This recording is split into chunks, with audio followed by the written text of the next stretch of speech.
د بلخ ولایت په مزار شریف ښار کې چې څه موده وړاندې د سیرت النبي ازموینې سیالۍ د البرز علمي او کلتوري ادارې لخوا د دغه ولایت د پوهنې ریاست په همکارۍ د څلورمې ناحیې د ښوونځیو د 1000 تنو زده کوونکو ترمنځ په لار اچول شوې وه.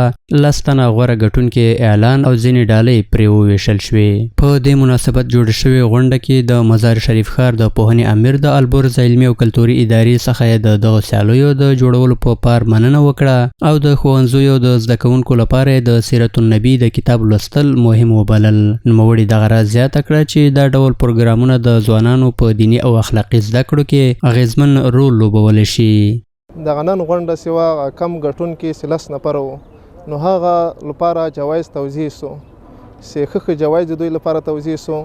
دا غونډه دې لپاره ډیره مفیده او اهمه تمامیږي د شاګردانو لپاره او د متعلمینو لپاره چې دوی هم علاقه د کتاب مطالعې سره پیدا کیږي، هم علاقه د خپل د استعداد سره پیدا کیږي.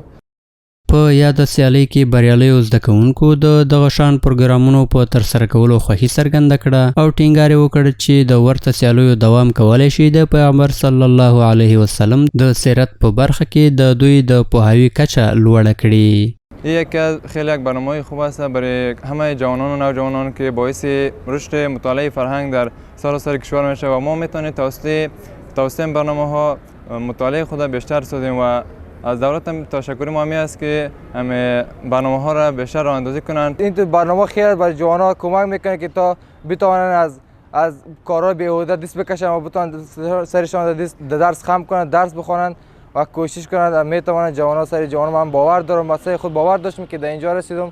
د یادونې وړ ده چې په دې سیالیو کې د شاوخوا 1000 زده کوونکو له ډلې څخه 10 تنه د غوره ګټونکو په توګه اعلان شول چې د البرز علمي او کلتوري ادارې لخوا ځینې ډالۍ پرې وویشل شوې.